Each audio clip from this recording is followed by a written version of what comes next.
Un objet est tombé du ciel et s'est écrasé au sol. Devant plusieurs témoins, un objet en flammes s'écrase au sol. C'était rond et des flammes sortaient à l'avant. Et un deuxième impact survient à 3200 km de là. Personne ne devait les suivre. La technologie dévoile de nouvelles pistes sur l'un des sites. Ce n'est définitivement pas naturel.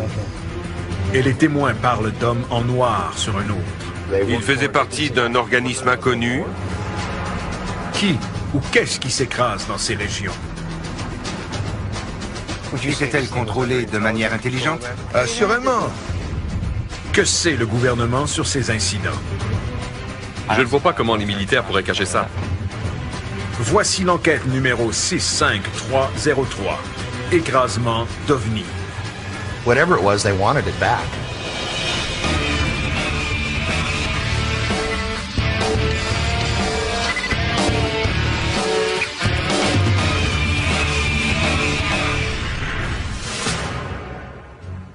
J'ai levé les yeux et un objet en feu qui volait vers le sud éclairait le sol.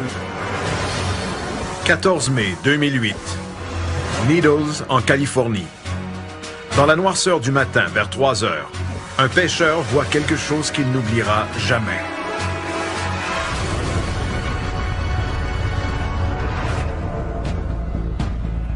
Une boule de feu bleu éclaire le fleuve Colorado. Et quelques secondes plus tard, elle s'écrase dans le désert. Certains croient d'abord qu'il s'agit d'une météorite, mais ils ne peuvent pas expliquer la couleur étrange. Et ce n'est pas tout. En quelques minutes, 5 hélicoptères anonymes arrivent sur les lieux. Des hélicoptères à double rotor de type militaire, dont l'un est muni d'une immense grue aérienne. Peu après, des témoins ont vu les appareils quitter les lieux en héliportant quelque chose. Selon les témoins oculaires, l'objet mesure environ 10 mètres de long et est aussi massif qu'un camion-citerne. Plus impressionnant encore, l'objet bleu brûle toujours.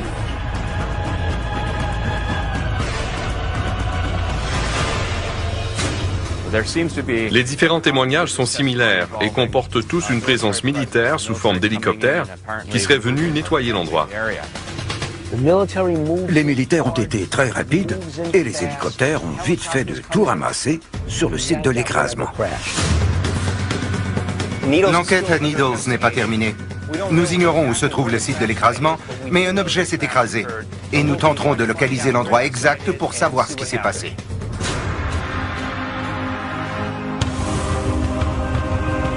L'enquête débute à Needles, avec la recherche de nouveaux indices. Des gens sont persuadés que le désert cache encore des preuves de l'écrasement mystérieux. Ted Ackworth tentera de trouver l'endroit précis où l'objet s'est écrasé. Si un objet volant s'est écrasé ici, c'est certain qu'il existe encore des preuves solides, physiques et scientifiques. Pat Oskert longera le fleuve à la recherche de marques au sol. En tant qu'enquêteur, c'est une belle occasion pour moi d'aller sur le terrain pour trouver des réponses. Bill Burns rencontrera des témoins oculaires qui ont assisté à l'incident en direct. Je veux savoir pourquoi les militaires continuent à nier qu'ils sont venus ici.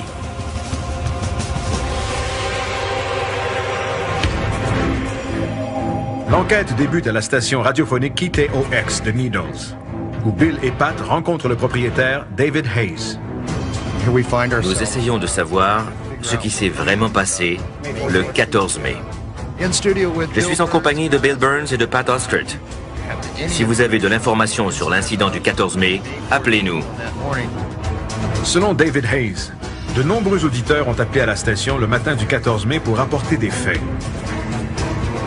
Et les appels continuent d'affluer. Nous allons prendre un appel. Bonjour, vous êtes en direct? L'objet avait-il une forme particulière?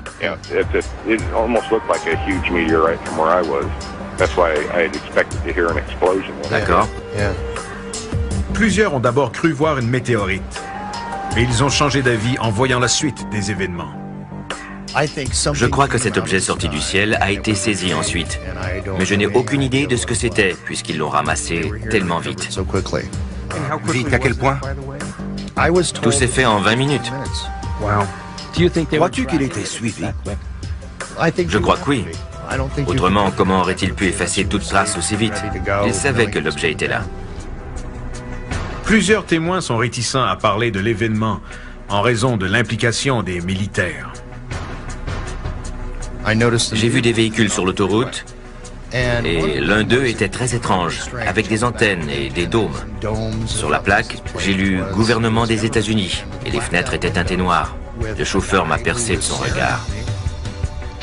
Un peu plus tard, David revoit les mêmes véhicules garés devant sa station radio. Ils étaient garés à moins de 100 mètres de la station. Et sans en être certain, les véhicules semblaient munis d'une technologie électronique très avancée, comme pour me surveiller. La présence des véhicules de surveillance ne s'arrête pas là. Le jour de l'écrasement, en après-midi, des gens ont vu arriver des avions étranges et anonymes à l'aéroport local. Les avions sont blancs, avec une rayure rouge, et pour certains, ils sont très familiers. L'autre partie intrigante de l'histoire concerne les avions Janet, qui ce matin-là arrivaient et décollaient de l'aéroport international de la région. Janet n'est pas le nom d'une compagnie aérienne officielle, mais le nom attribué à ces avions blancs et rayés rouges qui sont en opération depuis les années 1970. Voici l'un de ces appareils vus à l'aéroport international McCarran à Las Vegas. Les vols Janet transporteraient les travailleurs secrets vers des endroits isolés et maintenant célèbres, dont la zone 51.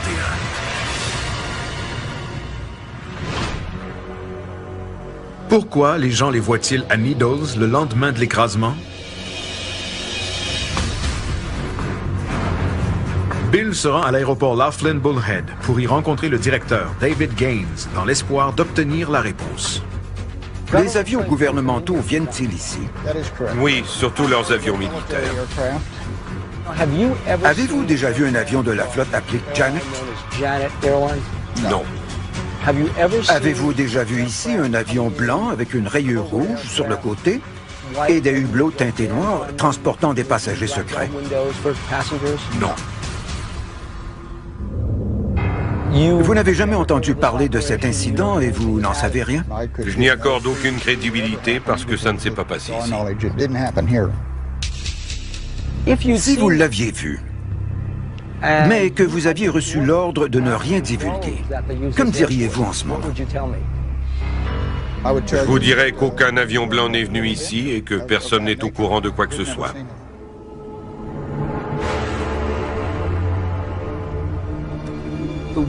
Des témoins ont dit que le 14 mai, un avion Janet a atterri ici alors qu'il faisait encore sombre. Mais David Gaines nie tout.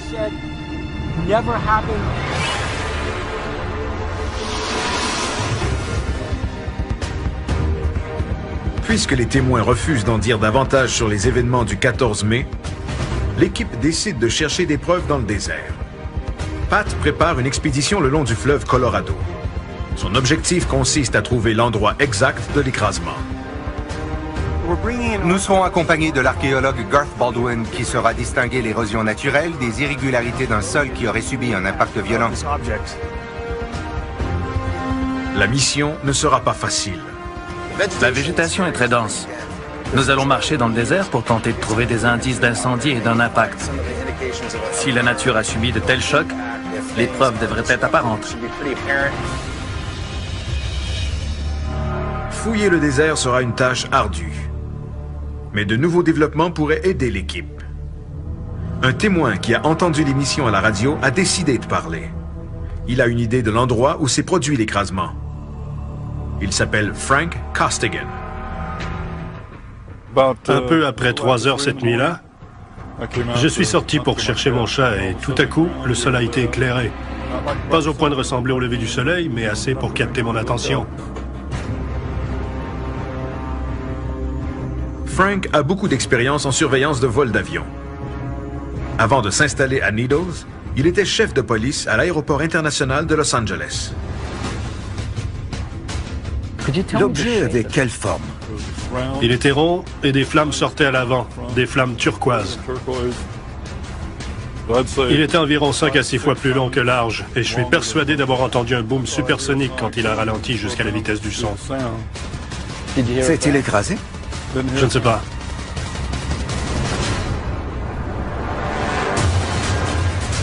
Frank dit ne pas avoir entendu d'écrasement parce que l'OVNI a disparu à l'horizon en se dirigeant vers le sud, entre Needles et Topok, après avoir traversé le fleuve Colorado. Ce qu'il a vu lui est suffisant pour affirmer que cet objet n'avait rien d'ordinaire. Vous avez travaillé à LAX, n'est-ce pas? Oui, j'étais chef de police et surveillant général des opérations de l'aéroport. Durant votre carrière, avez-vous déjà vu voler un tel objet? Ce n'était pas un avion commercial, ni privé, ni militaire. Ça me semblait un vol contrôlé qui serait devenu incontrôlable. C'est mon opinion.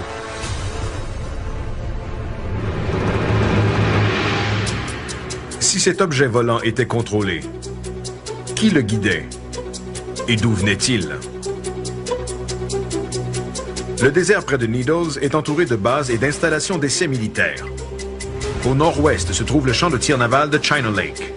À l'est sont situés le fort Irwin de l'armée et la base du corps des Marines appelée 29 Palms. Plus au sud, on retrouve le polygone d'essai Yuma, où l'armée teste l'artillerie expérimentale à longue portée. Et bien sûr, l'endroit le plus intriguant de tous, la zone 51, au nord de Needles. En d'autres mots, nous sommes au beau milieu d'une zone chaude d'essais militaires. Ici, l'armée teste et fait voler des appareils auxquels le commun des mortels n'ose même pas rêver. Deux théories sont possibles. La première, que ce vaisseau était extraterrestre. Et la deuxième, qu'il était une invention de l'homme. La réponse est peut-être entre les mains d'un témoin qui dit avoir entendu l'impact. J'ai regardé vers le ciel et il est apparu.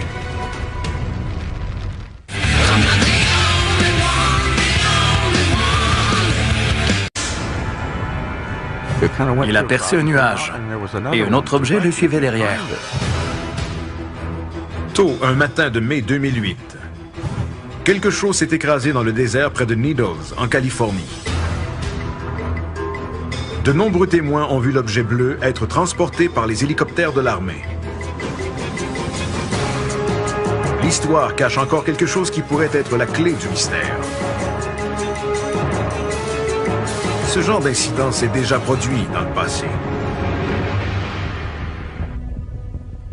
En juillet 1947, un autre écrasement dans le désert a attiré l'attention du monde entier sur la petite ville de Roswell, au Nouveau-Mexique. L'annonce publique des militaires disant qu'ils avaient récupéré un disque volant a choqué la planète entière.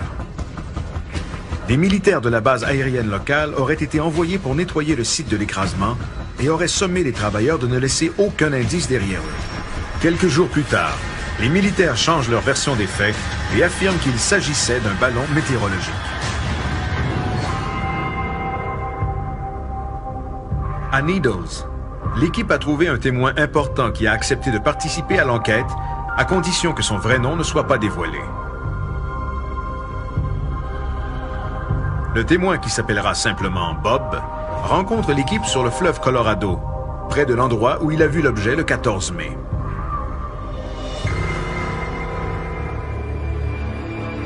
J'étais en train de pêcher et à 3 heures du matin, le devant du bateau s'est subitement illuminé. J'ai levé les yeux et j'ai vu quelque chose d'étincelant, bleu, qui tombait du ciel.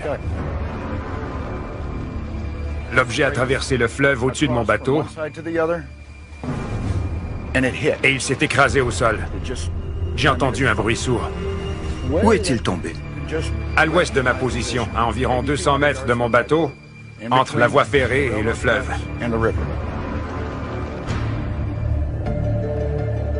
Bob explique qu'une quinzaine de minutes plus tard, des hélicoptères militaires sont arrivés. Un hélicoptère est apparu, puis un deuxième et un troisième. Le plus gros est arrivé peu de temps après. Il a volé au-dessus de mon bateau, s'est rendu au site de l'écrasement, il est descendu et quelques instants plus tard, il est reparti. Bob a non seulement vu les hélicoptères arriver, il a également été témoin de leur départ avec le présumé OVNI accroché au gros hélicoptère. Avez-vous vu l'objet être héliporté? Oui, monsieur. Et c'est à ce moment que j'ai vu la forme de l'objet, parce qu'il était éclairé par les autres hélicoptères. Et il était encore extrêmement chaud.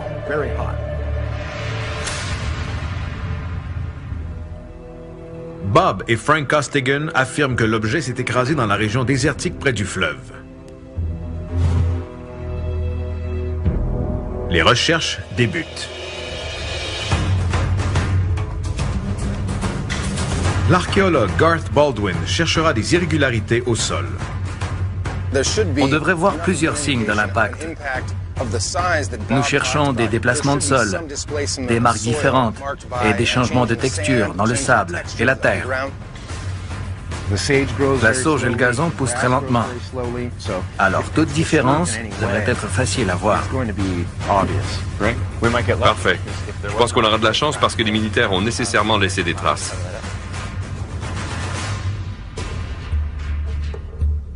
Trouver le site de l'écrasement sera éprouvant en raison des épais buissons de sauge qui couvrent le sol et qui peuvent facilement dissimuler l'endroit de l'impact.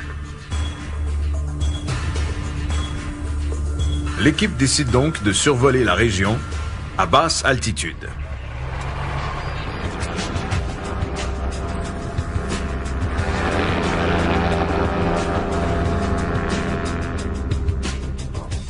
L'ultra-léger est muni d'une caméra à haute définition. Simultanément, Pat et Garth patrouillent le long de la berge du fleuve dans l'espoir d'apercevoir des indices. Ted et Bill, eux, refont le parcours de Bob en bateau. Quand nous serons prêts, on demandera à l'ultra-léger de survoler l'endroit, car du haut des airs, il est possible d'apercevoir des marques qu'on ne pourrait pas voir autrement. On arrive bientôt.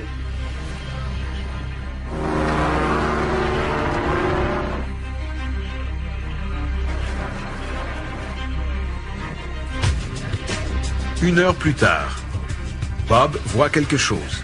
Vous voyez le buisson qui touche l'eau? Ouais. C'est là. On doit s'en approcher.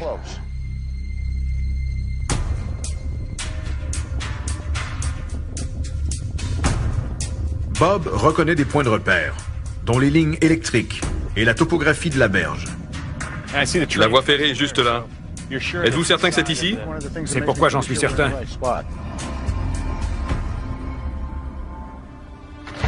L'ultra-léger est appelé pour du soutien aérien.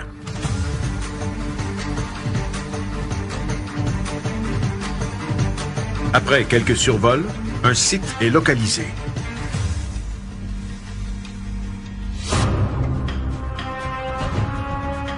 Notre pilote Glenn a cru voir un endroit brûlé au sud. Cela concorderait avec ce que vous avez vu, Bob. Effectivement, de notre position, ça s'est passé au sud. Les traces de brûlure résultent possiblement de l'écrasement de l'objet. Je propose d'effectuer des transects en S. Nous marcherons en formant des S, en équipe de 2, séparés de 20 ou 30 mètres de distance, pour couvrir une grande superficie rapidement. Partez d'ici, on partira de là et on se rejoindra. Allons-y avant que le soleil se couche.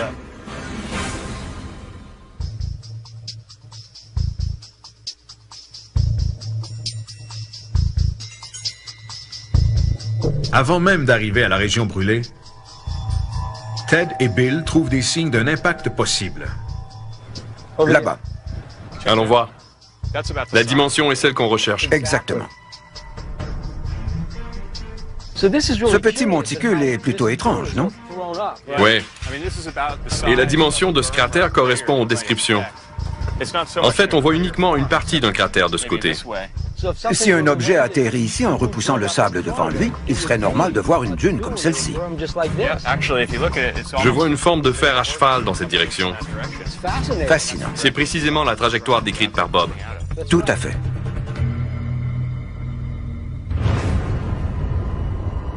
Ted demande à Garth de se joindre à eux.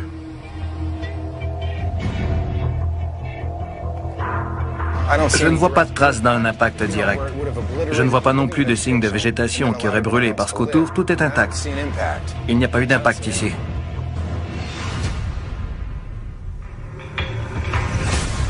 Le site de l'impact est un peu plus reculé dans les terres.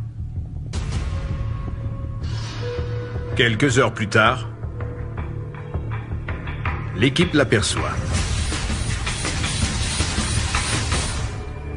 Tout a brûlé ici. Tout ce qu'on voit a brûlé. Bob a dit que l'objet soulevé par l'hélicoptère était encore en flammes. Mais il n'a pas parlé d'une explosion. C'est vrai. C'est un peu contradictoire. Garth explique pourquoi il a des doutes. Ces parcelles de terrain brûlées sont probablement le résultat de feux de broussailles. Plusieurs buissons ont brûlé ici et là, mais ça me semble naturel. Il y a de la végétation bien vivante tout autour, et de la vieille végétation très sèche, qui aurait pris feu s'il s'agissait de l'endroit de l'impact.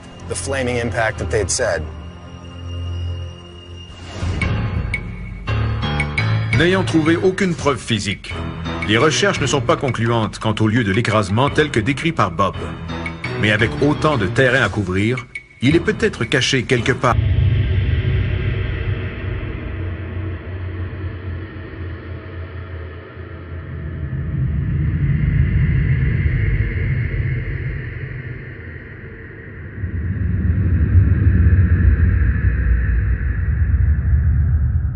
Dans la brousse. C'est beaucoup plus difficile que prévu. Notre pilote a trouvé des endroits brûlés du haut des airs et nous les avons tous examinés de près sans trouver de preuve d'un impact. Nous allons continuer en espérant être chanceux.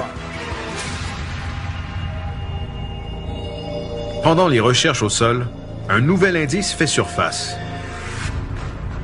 George Knapp, journaliste enquêteur pour KLAS Television à Las Vegas, cherche également des réponses sur le présumé écrasement d'OVNI à Needles. Durant ses recherches, il a rencontré des représentants du gouvernement qui seraient des hommes en noir. Des agents qui auraient tenté d'intimider les témoins qui ont vu les OVNI afin de garder ces incidents secrets. George Knapp a vu ces gens, il sait qui ils sont, il connaît leurs intentions et leurs activités.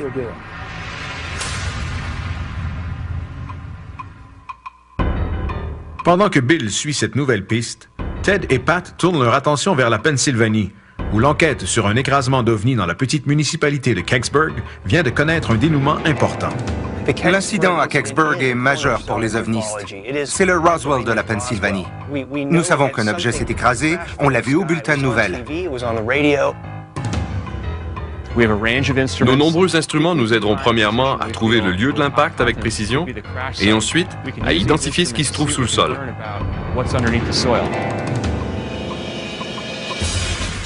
Ted prépare une analyse approfondie du site de Kecksburg à l'aide du témoignage du dernier témoin vivant.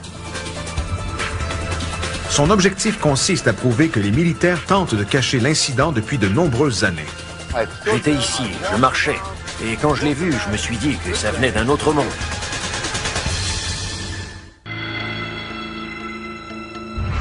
À Needles, en Californie, un objet éclatant qui semblait hors de contrôle s'est écrasé dans le désert. Les témoins disent qu'il a été récupéré par un groupe d'hélicoptères de l'armée. Mais l'incident ne s'arrête pas là. Des gens ont vu des avions anonymes se poser à l'aéroport local. Des avions identiques à ceux qui assurent le transport à la base militaire ultra-secrète appelée Zone 51. Ce genre d'incident est arrivé auparavant, et pas seulement à Roswell. Il y a 40 ans, un objet s'est écrasé dans la petite ville paisible de Kecksburg, en Pennsylvanie.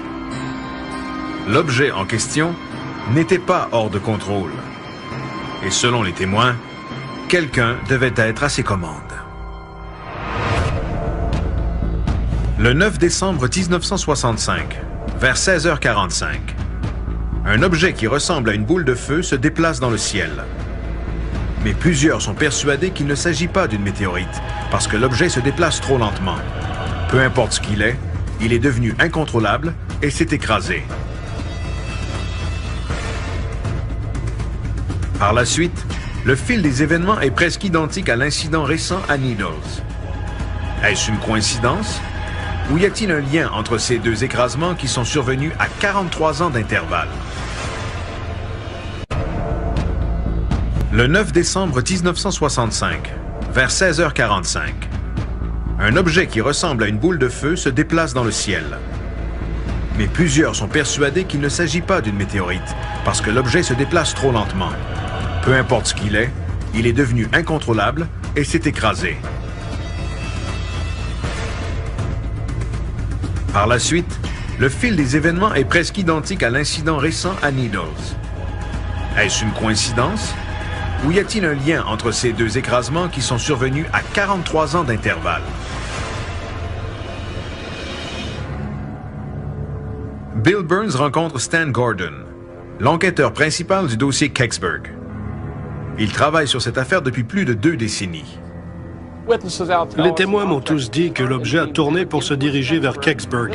Il est descendu de la même manière qu'un atterrissage contrôlé. Et quelques instants plus tard, les gens ont vu s'élever dans la forêt une colonne de fumée bleue qui s'est dissipée très rapidement. Selon ses recherches, des centaines, voire des milliers de personnes dans les États du Michigan, de l'Ohio et jusqu'en Ontario au Canada ont vu l'objet pendant sa trajectoire qui s'est terminée au site de l'écrasement à Kecksburg. Les services de police et les stations télé et radio étaient inondés d'appels. Tandis que l'objet se dirigeait vers Westmoreland County, les médias de cette région étaient également débordés de témoignages. Les témoins valident les dires de Stan Gordon. Suite à l'incident, leur petite ville a été assaillie. Tous les témoins ont affirmé n'avoir jamais vu ce qu'ils ont vu cette nuit-là. Pat rencontre l'un des témoins, Bill Bulebush, qui a vu l'objet voler et s'écraser à Westmoreland County. Bill, que s'est-il passé? J'ai entendu un drôle de bruit et j'ai vu une boule de feu rouge venir dans ma direction. Je suis resté là à la regarder et elle a survolé la montagne, a tourné lentement et elle est ensuite revenue par ici. C'est à ce moment-là qu'elle a commencé à descendre. On aurait dit qu'elle cherchait un endroit où se poser. Était-elle contrôlée de manière intelligente? Assurément.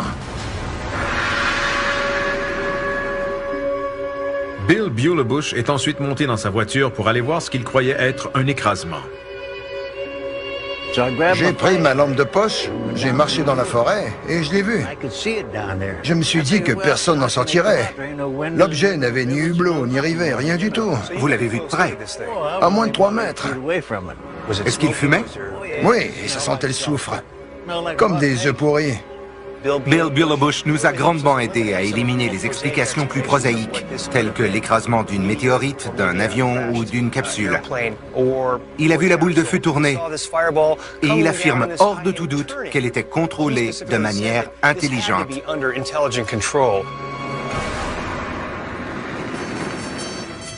Peu après, le personnel d'urgence se rend au site de l'écrasement. Le pompier volontaire Jim Romanski fait partie des premiers répondants et il est stupéfait par ce qu'il voit. J'étais estomaqué, parce que je m'attendais à voir un avion. C'était plutôt un énorme morceau de métal, en partie enfoncé dans un fossé. Pouvez-vous décrire comment il était enfoncé? Il faisait nuit, mais j'ai vu des tas de branches autour parce que l'objet avait accroché des arbres en s'écrasant. Jim dit que l'OVNI avait la forme d'un gland, marqué d'inscriptions étranges tout autour. Cette description est rare. Les ovnis sont généralement triangulaires ou en forme de disque. Mais ce n'est pas tout. Ces étranges hiéroglyphes rappellent une autre enquête menée à Bentwaters, où un ovni se serait posé près d'une base militaire britannique en 1980. L'OVNI arborait également des hiéroglyphes semblables à ceux dont parlent les témoins à Kecksburg. Aviez-vous déjà vu ça? Non, jamais de ma vie. J'étais ici, je marchais, et quand je l'ai vu, j'ai bien examiné cette chose. J'ai réfléchi, et je me suis dit que ça venait d'un autre monde. « 43 ans plus tard, un événement semblable se produit à Needles. Au cours des heures qui ont suivi l'écrasement, des douzaines de militaires de l'armée terrestre et de l'air sont arrivés sur les lieux. Ils ont sécurisé l'endroit et ont interdit au public d'y accéder. À l'intérieur du périmètre de sécurité, ils ont effectué des recherches intensives.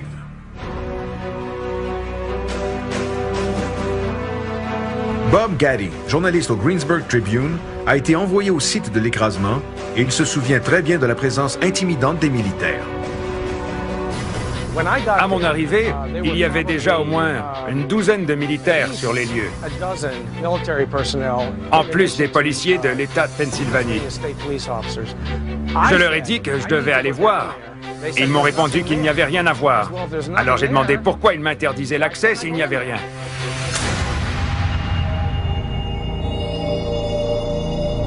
Bob Gaddy dit à Pat que les militaires et non les policiers étaient clairement en charge des opérations. Dans une situation à l'apparence civile, je n'ai jamais vu de militaires prendre le contrôle du site d'un accident. Pourquoi l'armée était-elle sur place? Les militaires nous ont arrêtés, ils étaient armés et j'ai donc cessé d'avancer, ainsi que mon collègue Ron. Nous leur avons parlé quelques instants et on nous a dit de retourner d'où on venait. Il m'a pointé du doigt en disant que personne ne devait les suivre. Des témoins ont raconté à Stan Gordon que plus tard dans la soirée, ils ont vu un gros camion à plateforme entrer dans le périmètre de sécurité. Environ 1 heure plus tard, il est reparti en trombe en portant un gros objet dissimulé par une toile. Si quelqu'un avait marché devant le camion, il se faisait écraser. Durant son enquête, Stan Gordon a rencontré Jim Romanski, Bill Bulebush et plusieurs autres témoins qui l'ont mené à l'endroit où l'objet s'est écrasé. Ces témoins, rencontrés individuellement, lui ont tous indiqué le même endroit. J'ai bon espoir de trouver l'endroit exact où ils m'ont conduit il y a 27 ans. Il y a manifestement eu un écrasement, et j'apporterai un géoradar qui nous aidera à trouver de nouvelles preuves. Non seulement Stan a rencontré des témoins qui nous ont indiqué le même endroit, mais les chances que nous y trouvions des débris sont excellentes. Les témoins et les enquêteurs ont déjà scruté cet endroit, mais jamais avec de l'équipement technologique moderne. Ces marques pourraient-elles indiquer qu'un objet s'est écrasé ici? Est-ce possible? C'est possible. À travers le pays, l'incident à Needles est connu du public lorsque des gens rapportent avoir vu les tristement célèbres hommes en noir. Ils sont des agents fédéraux. Ça venait d'un autre monde.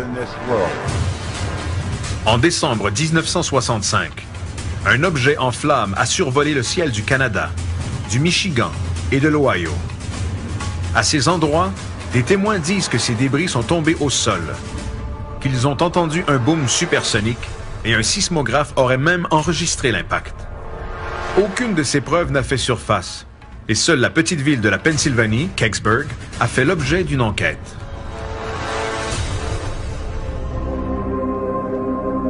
Plusieurs témoins ont rapporté que c'est dans ce ravin que s'est écrasé l'objet en forme de gland, marqué de hiéroglyphes. Cet endroit est maintenant devenu le point central de l'enquête. L'équipe est accompagnée du chercheur Stan Gordon, du géologue Steve Kite et du spécialiste en électromagnétisme Pete Hutchinson. Gordon compare l'endroit à une photographie qu'il a prise en 1985 et croit se trouver à l'emplacement où l'OVNI s'est écrasé. Cet endroit correspond-il à la photo? Ted, ça ne pourrait pas correspondre davantage. Je pense qu'elle a été prise environ 2 ou 3 mètres derrière nous, dans cette direction. Je vois 1 ou 2 poteaux de clôture. Voici du barbelé et un poteau. Il y a un autre poteau là-bas.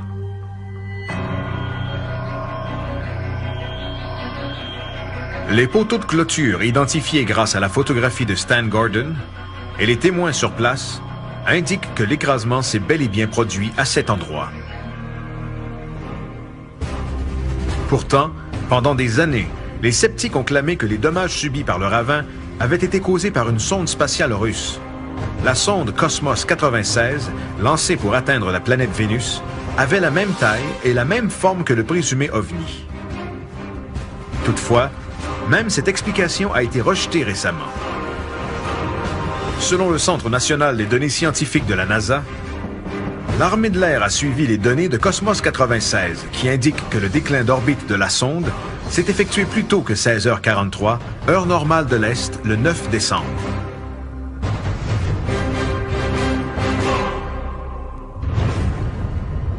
L'intérêt de la NASA envers cet écrasement remonte à plus loin dans le temps. À cet endroit précis, en 1965, des témoins ont vu des représentants de la NASA collaborer avec les militaires. J'ai vu des hommes de la NASA en uniforme et certains portaient des combinaisons blanches.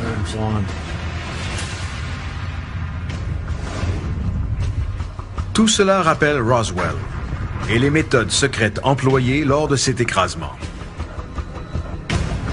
Un gros camion avait rapporté quelque chose caché sous une toile durant la nuit.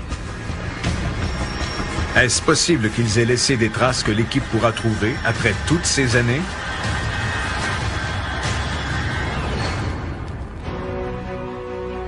Pete Hutchison a plusieurs instruments scientifiques pour analyser le sol. Nous allons examiner le sol attentivement pour tenter de trouver des preuves enfouies de l'écrasement qui s'est produit ici il y a 43 ans.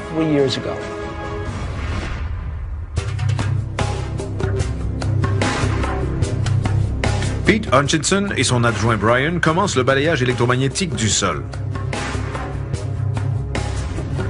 L'instrument envoie de l'énergie électromagnétique dans le sol et l'humidité transporte les ondes qui sont sensibles aux métaux.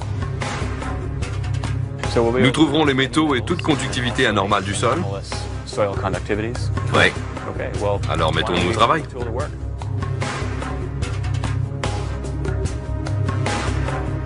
Durant leurs recherches, le balayeur identifie la conductivité métallique,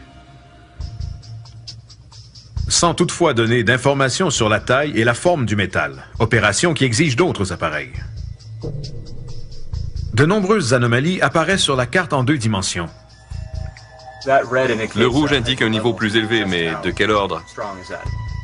Manifestement, il y a du métal enfoui à cet endroit. Est-ce un élément qui découle de la nature? En noir, on voit ce qui est naturel et ça exclut la partie en rouge. Ces marques pourraient-elles indiquer qu'un objet s'est écrasé ici? C'est possible? C'est possible.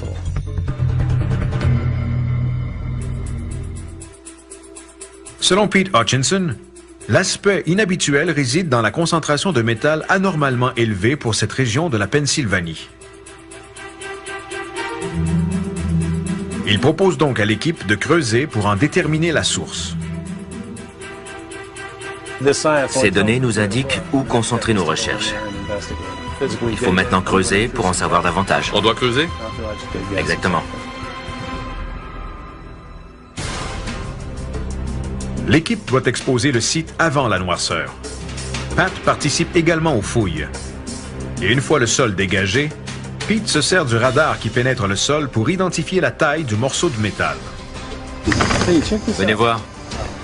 Il commence ici. On le voit ici, et jusque-là. Ce n'est définitivement pas quelque chose de naturel. Le soleil étant sur le point de se coucher, les fouilles devront attendre au lendemain matin. D'où vient ce métal enfoui sous le site présumé de l'écrasement? Je suis impatient de continuer les fouilles pour avoir des réponses.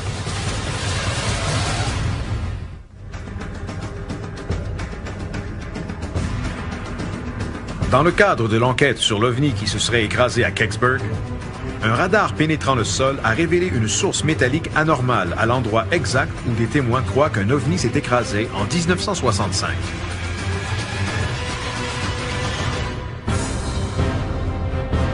L'équipe a découvert l'emplacement et s'apprête maintenant à creuser pour identifier la source métallique. En quelques minutes, L'équipe se heurte à un obstacle impénétrable.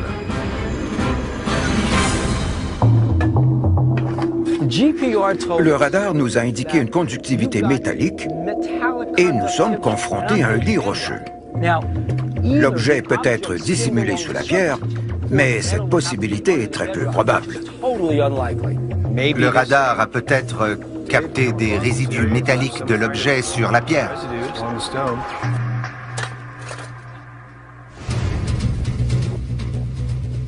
Des analyses plus approfondies révèlent que le radar a confondu lit rocheux et anomalie métallique. Selon Pete Hutchinson, la pierre est probablement très ferreuse. Les pierres peuvent être hautement ferreuses et ça a faussé les données du radar. Ce n'est donc pas relié à l'écrasement.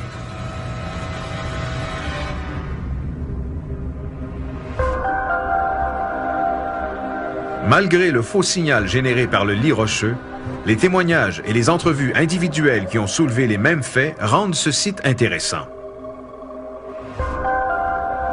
Tout le monde s'entend. Un objet s'est écrasé ici selon tous les témoins et la présence des militaires qui en ont pris possession. On n'a rien trouvé aujourd'hui, mais un objet s'est tout de même écrasé ici à Kecksburg.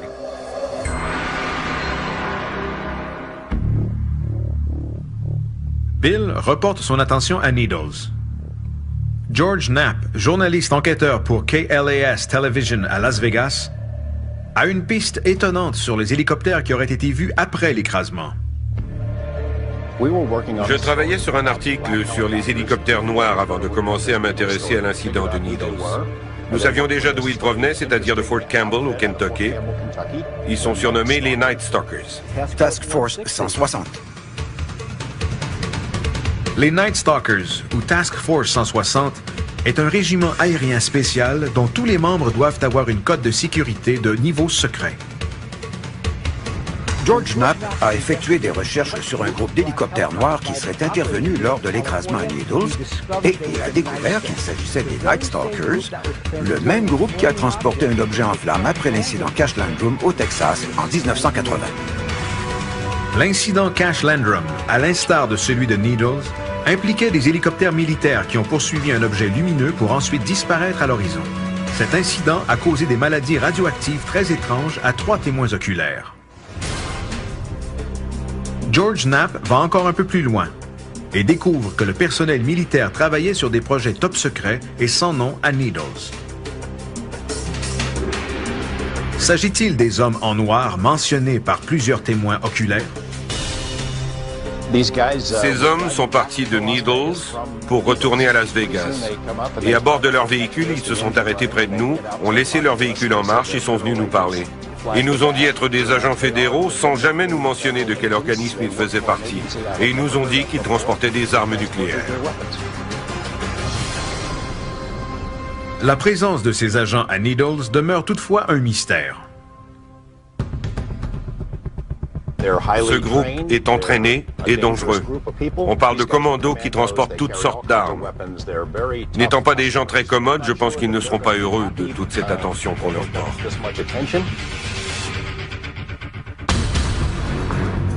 Malgré leur présence, George ne croit pas que ces agents étaient des hommes en noir, ni qu'ils avaient un rapport avec l'écrasement à Needles. Pourtant, à Needles et à Kecksburg, des témoins oculaires ont vu de gros objets être héliportés par de gros appareils militaires. Si cette agence mystérieuse n'était pas en charge, qui l'était? Nous avons un tas de récits de gens qui ont vu des hommes d'une agence fédérale étrange dans des VUS noirs à Needles le lendemain de l'écrasement d'un présumé ovni. Ces récits sont véridiques. Peu importe ce qui s'est passé, des avions de la zone 51 ont été vus à proximité. Les hélicoptères qui ont apporté l'objet étaient peut-être impliqués dans un autre incident où des gens ont été exposés à des radiations. On sait maintenant avec certitude que des agents fédéraux se trouvaient dans la région de Needles et qu'ils possédaient des armes nucléaires. Cet objet qui s'est écrasé aurait-il un lien avec un appareil qui transportait une technologie nucléaire? Émettait-il des radiations et était-il secret au point d'être basé à la zone 51? Ce qui nous manque, ce sont des preuves irréfutables qu'un écrasement s'est produit. Nous savons que les militaires cachent de l'information. Ils arrivent sur les lieux, transmettent de la fausse information, et ensuite ils nient tout ce qui s'est passé. Les sites d'écrasement étant nettoyés au point de ne laisser aucune trace, sous-entendent-ils que ces incidents menacent la sécurité nationale? Peu importe ce qui tombe du ciel, les militaires tiennent à garder ces événements secrets.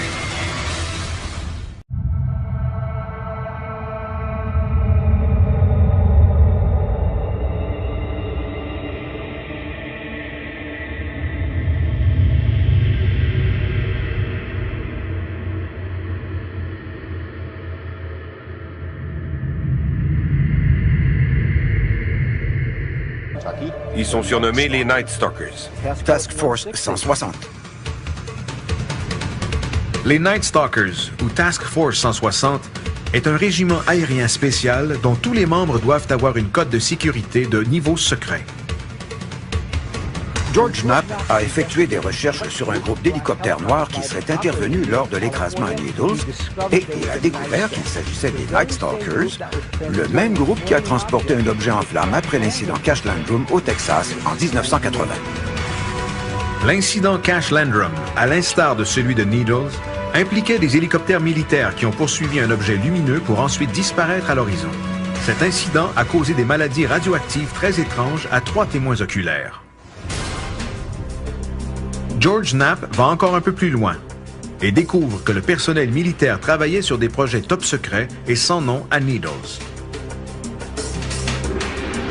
S'agit-il des hommes en noir mentionnés par plusieurs témoins oculaires? Ces hommes sont partis de Needles pour retourner à Las Vegas. Et à bord de leur véhicule, ils se sont arrêtés près de nous, ont laissé leur véhicule en marche et sont venus nous parler. Ils nous ont dit être des agents fédéraux sans jamais nous mentionner de quel organisme ils faisaient partie. Et ils nous ont dit qu'ils transportaient des armes nucléaires. La présence de ces agents à Needles demeure toutefois un mystère.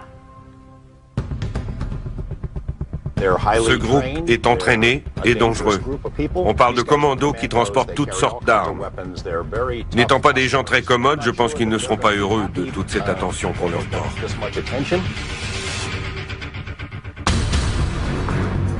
Malgré leur présence, George ne croit pas que ces agents étaient des hommes en noir, ni qu'ils avaient un rapport avec l'écrasement à Needles. Pourtant, à Needles et à Kecksburg, des témoins oculaires ont vu de gros objets être héliportés par de gros appareils militaires. Si cette agence mystérieuse n'était pas en charge, qui l'était?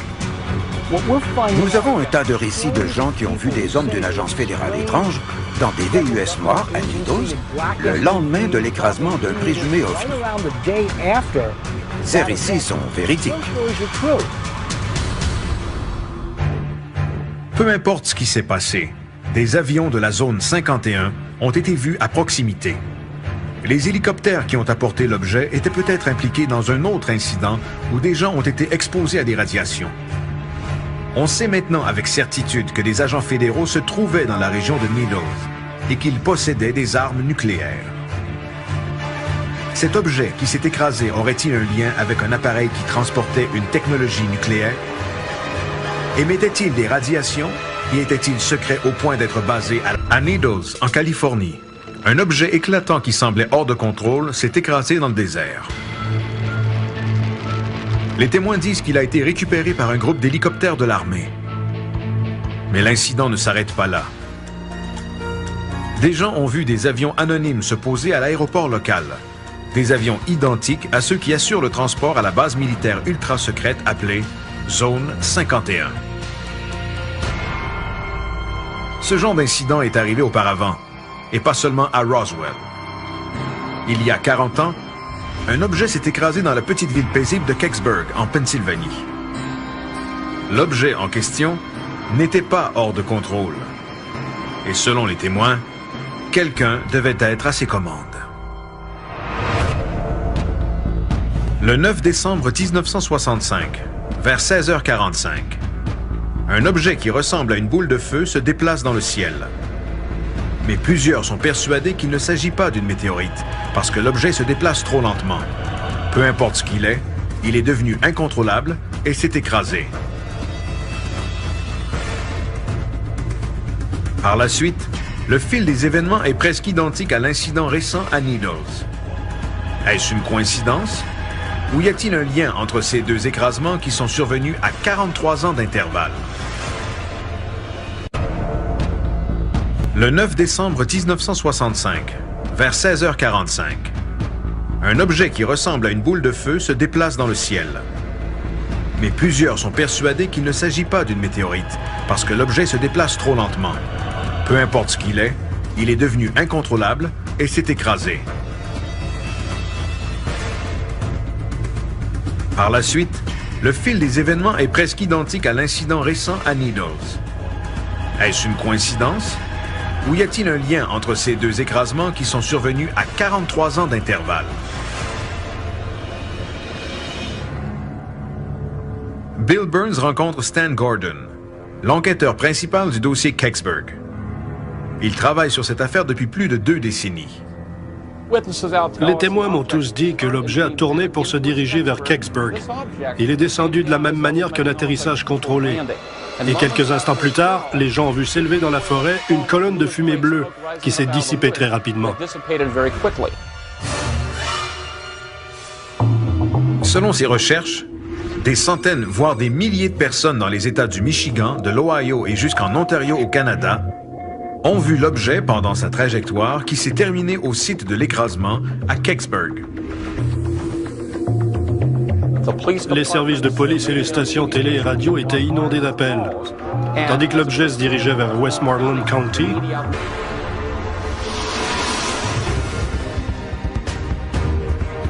puisque les témoins refusent d'en dire davantage sur les événements du 14 mai, l'équipe décide de chercher des preuves dans le désert. Pat prépare une expédition le long du fleuve Colorado.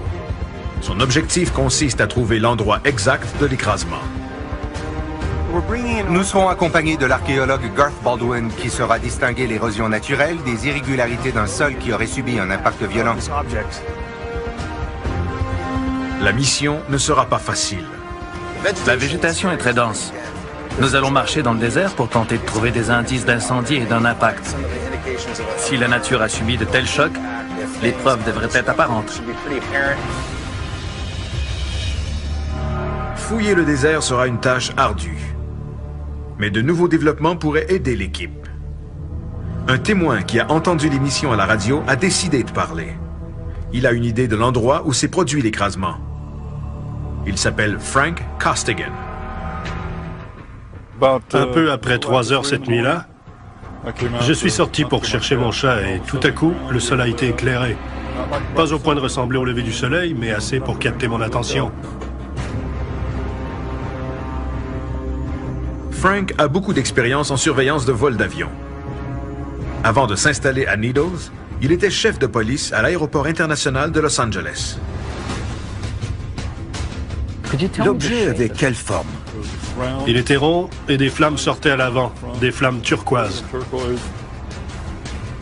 Il était environ 5 à 6 fois plus long que large et je suis persuadé d'avoir entendu un boom supersonique quand il a ralenti jusqu'à la vitesse du son. S'est-il écrasé? Je ne sais pas.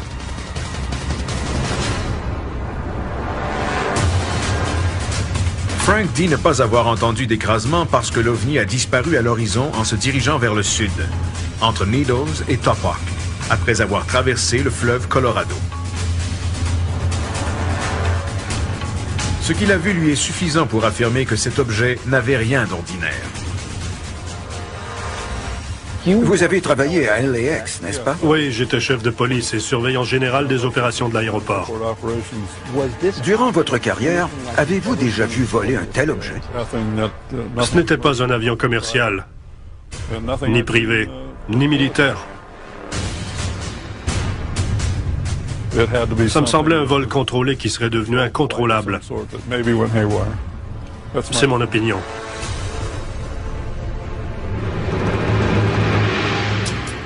Si cet objet volant était contrôlé, qui le guidait? Et d'où venait-il? Le désert près de Needles est entouré de Night Stalkers, ou Task Force 160, est un régiment aérien spécial dont tous les membres doivent avoir une cote de sécurité de niveau secret. George Knapp a effectué des recherches sur un groupe d'hélicoptères noirs qui serait intervenu lors de l'écrasement à Needles et il a découvert qu'il s'agissait des Night Stalkers, le même groupe qui a transporté un objet en flammes après l'incident Cash Landrum au Texas en 1980. L'incident Cash Landrum, à l'instar de celui de Needles, impliquait des hélicoptères militaires qui ont poursuivi un objet lumineux pour ensuite disparaître à l'horizon. Cet incident a causé des maladies radioactives très étranges à 3 témoins oculaires. George Knapp va encore un peu plus loin et découvre que le personnel militaire travaillait sur des projets top secrets et sans nom à Needles. S'agit-il des hommes en noir mentionnés par plusieurs témoins oculaires? Ces hommes sont partis de Needles pour retourner à Las Vegas. Et à bord de leur véhicule, ils se sont arrêtés près de nous, ont laissé leur véhicule en marche et sont venus nous parler. Ils nous ont dit être des agents fédéraux sans jamais nous mentionner de quel organisme ils faisaient partie. Et ils nous ont dit qu'ils transportaient des armes nucléaires. La présence de ces agents à Needles demeure toutefois un mystère. Ce groupe est entraîné et dangereux. On parle de commandos qui transportent toutes sortes d'armes. N'étant pas des gens très commodes, je pense qu'ils ne seront pas heureux de toute cette attention qu'on leur porte.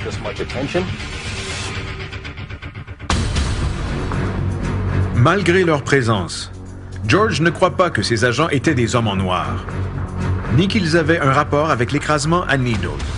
Pourtant, à Needles et à Kecksburg, des témoins oculaires ont vu de gros objets être héliportés par de gros appareils militaires. Si cette agence mystérieuse n'était pas en charge, qui l'était? Nous avons un tas de récits de gens qui ont vu des hommes d'une agence fédérale étrange dans des VUS noirs à Needles le lendemain de l'écrasement d'un présumé ovni. Ces récits sont véridiques. Peu importe ce qui s'est passé, des avions de la zone 51 ont été vus à proximité. Les hélicoptères qui ont apporté l'objet étaient peut-être impliqués dans un autre incident où des gens ont été exposés à des radiations. On sait maintenant avec certitude que des agents fédéraux se trouvaient dans la région de Needles et qu'ils possédaient des armes nucléaires. Cet objet qui s'est écrasé aurait-il un lien avec un appareil qui transportait une technologie nucléaire? Émettait-il des radiations et était-il secret au point d'être basé à la zone 51? Ce qui nous manque, ce sont des preuves irréfutables qu'un écrasement s'est... D'accord. Plusieurs ont d'abord cru voir une météorite, mais ils ont changé d'avis en voyant la suite des événements. Je crois que cet objet sorti du ciel a été saisi ensuite, mais je n'ai aucune idée de ce que c'était, puisqu'ils l'ont ramassé tellement vite. Vite à quel point? Tout s'est fait en 20 minutes. Crois-tu qu'il était suivi? Je crois que oui. Autrement, comment aurait-il pu effacer toute trace aussi vite? Il savait que l'objet était là. Plusieurs témoins sont réticents à parler de l'événement en raison de l'implication des militaires. J'ai vu des véhicules sur l'autoroute et l'un d'eux était très étrange, avec des antennes et des dômes. Sur la plaque, j'ai lu « Gouvernement des États-Unis » et les fenêtres étaient teintées noires. Le chauffeur m'a percé de son regard. Un peu plus tard, David revoit les mêmes véhicules garés devant sa station radio.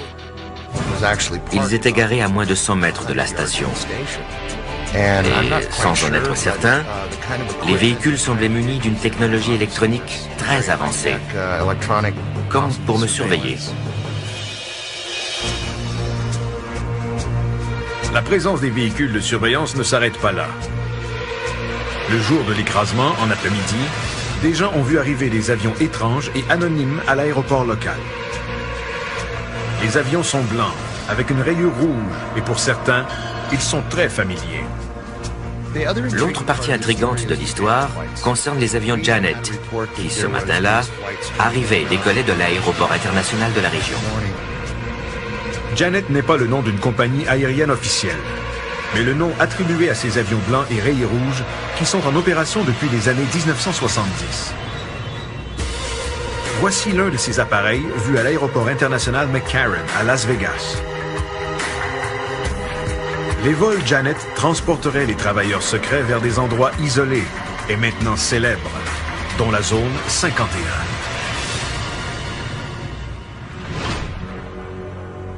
Pourquoi les gens les voient-ils à Needles le lendemain de l'écrasement? Bill se rend à l'aéroport Laughlin Bullhead pour y rencontrer le directeur, David Gaines, dans l'espoir d'obtenir la réponse. Les avions gouvernementaux viennent-ils ici? Oui, surtout leurs avions militaires. Avez-vous déjà vu un avion de la flotte appelé Janet? Non.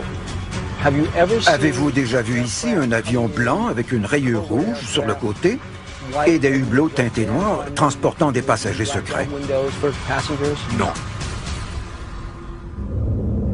Magnétique dans le sol, et l'humidité transporte les ondes qui sont sensibles aux métaux. Nous trouverons les métaux et toute conductivité anormale du sol. Oui. Alors mettons-nous au travail.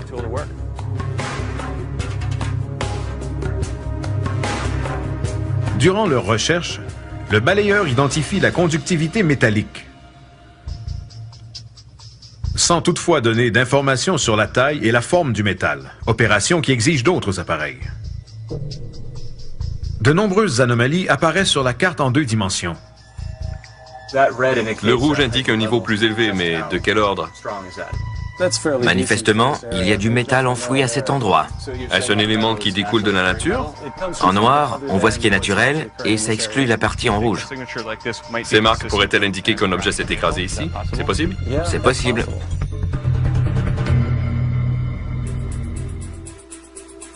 Selon Pete Hutchinson, l'aspect inhabituel réside dans la concentration de métal anormalement élevée pour cette région de la Pennsylvanie. Il propose donc à l'équipe de creuser pour en déterminer la source. Ces données nous indiquent où concentrer nos recherches. Il faut maintenant creuser pour en savoir davantage. On doit creuser? Exactement.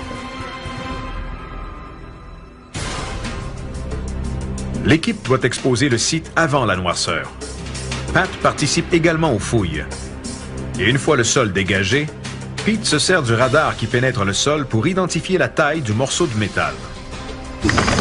Venez voir. Il commence ici. On le voit ici et jusque-là. Ce n'est définitivement pas quelque chose de naturel. Le soleil étant sur le point de se coucher, les fouilles devront attendre au lendemain matin. D'où vient ce métal enfoui sous le site présumé de l'écrasement? Je suis impatient de continuer les fouilles pour avoir des réponses.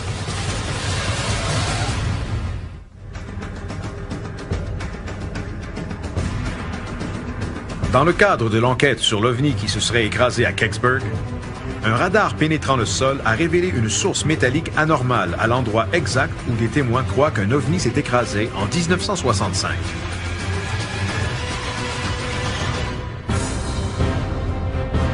L'équipe a découvert l'emplacement et s'apprête maintenant à creuser pour identifier la source métallique.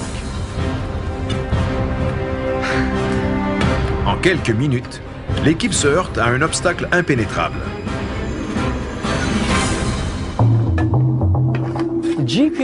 Le radar nous a indiqué une conductivité métallique et nous sommes confrontés à un lit rocheux. J'ai entendu un bruit sourd. Où est-il tombé? À l'ouest de ma position, à environ 200 mètres de mon bateau, entre la voie ferrée et le fleuve.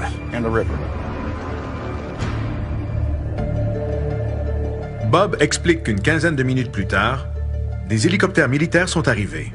Un hélicoptère est apparu, puis un deuxième et un troisième. Le plus gros est arrivé peu de temps après. Il a volé au-dessus de mon bateau, s'est rendu au site de l'écrasement, il est descendu et quelques instants plus tard, il est reparti. Bob a non seulement vu les hélicoptères arriver, il a également été témoin de leur départ avec le présumé OVNI accroché au gros hélicoptère. Avez-vous vu l'objet être héliporté? Oui, monsieur. Et c'est à ce moment que j'ai vu la forme de l'objet, parce qu'il était éclairé par les autres hélicoptères. Et il était encore extrêmement chaud.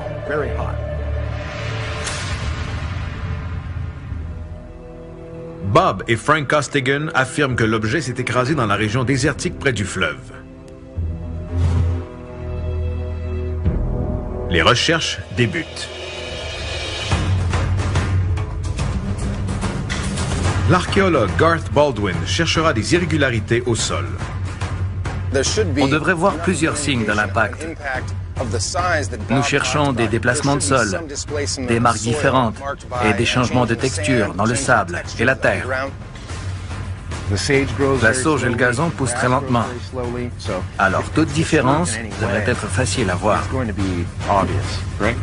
Parfait. Je pense qu'on aura de la chance parce que les militaires ont nécessairement laissé des traces.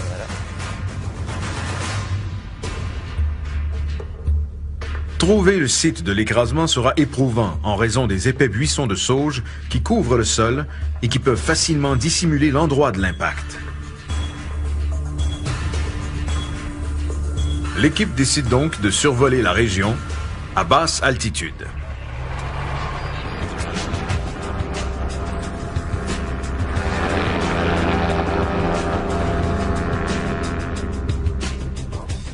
L'ultra-léger est muni d'une caméra à haute définition.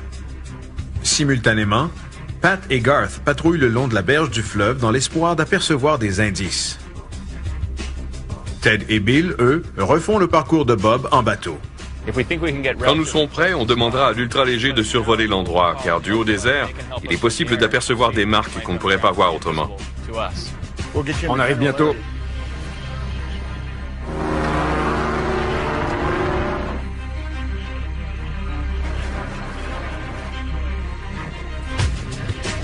Une heure plus tard, Bob voit que vu les hélicoptères arriver, il a également été témoin de leur départ avec le présumé OVNI accroché au gros hélicoptère. Avez-vous vu l'objet être héliporté? Oui, monsieur. Et c'est à ce moment que j'ai vu la forme de l'objet, parce qu'il était éclairé par les autres hélicoptères.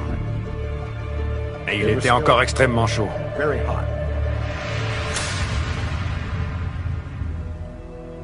Bob et Frank Costigan affirment que l'objet s'est écrasé dans la région désertique près du fleuve. Les recherches débutent. L'archéologue Garth Baldwin cherchera des irrégularités au sol. On devrait voir plusieurs signes de l'impact. Nous cherchons des déplacements de sol, des marques différentes et des changements de texture dans le sable et la terre. La sauge et le gazon poussent très lentement. Alors toute différence devrait être facile à voir. Parfait. Je pense qu'on aura de la chance parce que les militaires ont nécessairement laissé des traces.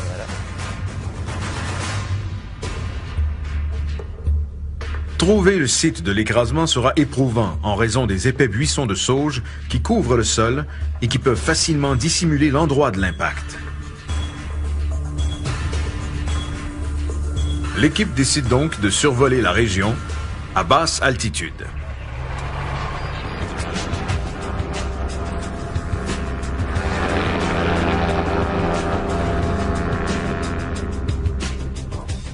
L'ultra-léger est muni d'une caméra à haute définition.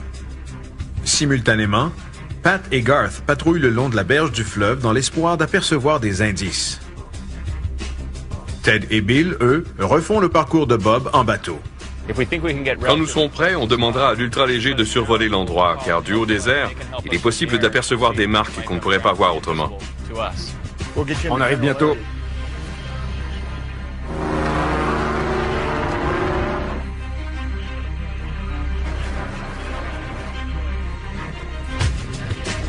Une heure plus tard, Bob voit quelque chose. Vous voyez le buisson qui touche l'eau? Ouais. C'est là. On doit s'en approcher.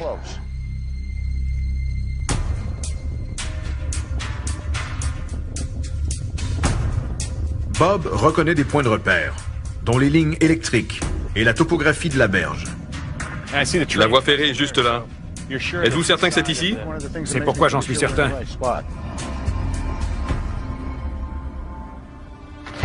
L'ultra-léger est appelé pour du soutien aérien.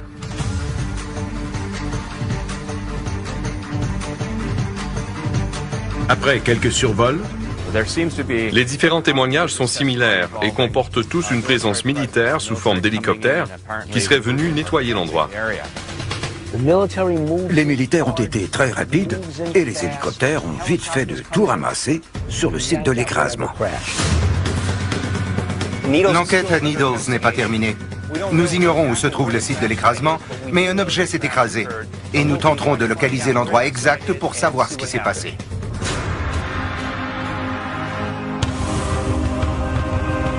l'enquête débute à Needles, avec la recherche de nouveaux indices. Des gens sont persuadés que le désert cache encore des preuves de l'écrasement mystérieux. Ted Ackworth tentera de trouver l'endroit précis où l'objet s'est écrasé. Si un objet volant s'est écrasé ici, c'est certain qu'il existe encore des preuves solides, physiques et scientifiques. Pat Oskert longera le fleuve à la recherche de marques au sol. En tant qu'enquêteur, c'est une belle occasion pour moi d'aller sur le terrain pour trouver des réponses. Bill Burns rencontrera des témoins oculaires qui ont assisté à l'incident en direct. Je veux savoir pourquoi les militaires continuent à nier qu'ils sont venus ici.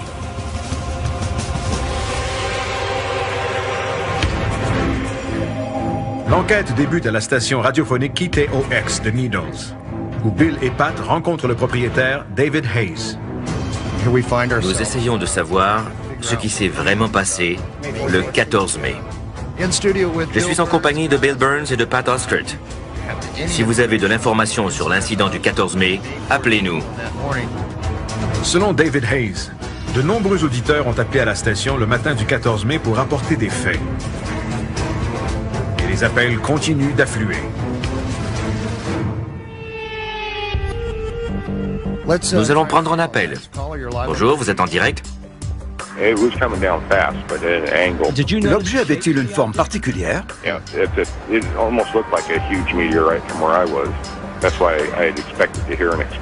D'accord. Plusieurs ont d'abord cru voir une météorite, mais ils ont changé d'avis en voyant la suite des événements. Je crois que cet objet sorti du ciel a été saisi ensuite, mais je n'ai aucune idée de ce que c'était, puisqu'ils l'ont ramassé tellement vite. Vite à quel point? Tout s'est fait en 20 minutes. Crois-tu qu'il était suivi? Je crois que oui. Autrement, comment aurait-il pu effacer toute trace aussi vite? Il savait que l'objet était là. Plusieurs témoins sont réticents à parler de l'événement en raison de l'implication des militaires. J'ai vu des véhicules sur l'autoroute et l'un d'eux était très étrange, avec des... de Needles, où Bill et Pat rencontrent le propriétaire David Hayes. Nous essayons de savoir ce qui s'est vraiment passé le 14 mai. Je suis en compagnie de Bill Burns et de Pat Oskert. Si vous avez de l'information sur l'incident du 14 mai, appelez-nous. Selon David Hayes, de nombreux auditeurs ont appelé à la station le matin du 14 mai pour rapporter des faits. Et les appels continuent d'affluer. Nous allons prendre un appel. Bonjour, vous êtes en direct? L'objet avait-il une forme particulière?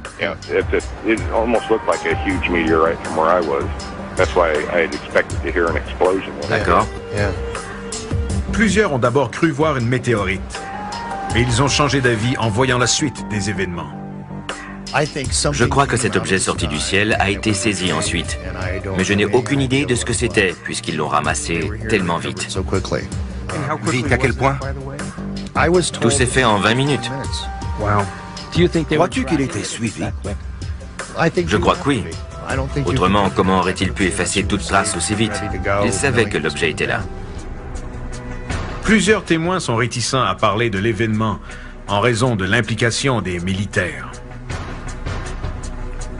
J'ai vu des véhicules sur l'autoroute et l'un d'eux était très étrange, avec des antennes et des dômes. Sur la plaque, j'ai lu « Gouvernement des États-Unis » et les fenêtres étaient teintées noires. Le chauffeur m'a percé de son regard. Un peu plus tard, David revoit les mêmes véhicules garés devant sa station radio. Ils étaient garés à moins de 100 mètres de la station. Et sans en être certain, les véhicules semblaient munis d'une technologie électronique très avancée, comme pour me surveiller. La présence des véhicules de surveillance ne s'arrête pas là. Le jour de l'écrasement, en après-midi, des gens ont vu arriver des avions étranges et anonymes à l'aéroport local. Les avions sont blancs, avec une rayure rouge, et pour certains, ils sont très familiers. L'autre partie intrigante de l'histoire concerne les avions Janet, qui ce matin-là arrivaient et décollaient de l'aéroport international de la région. Janet n'est pas le nom d'une compagnie aérienne officielle, mais le nom attribué à ces avions blancs et rayés rouges qui sont en opération depuis les années 1970. Voici l'un de ces appareils vus à l'aéroport international McCarran à Las Vegas. Les vols Janet transporteraient les travailleurs secrets vers des endroits isolés et maintenant célèbres, dont la zone 51.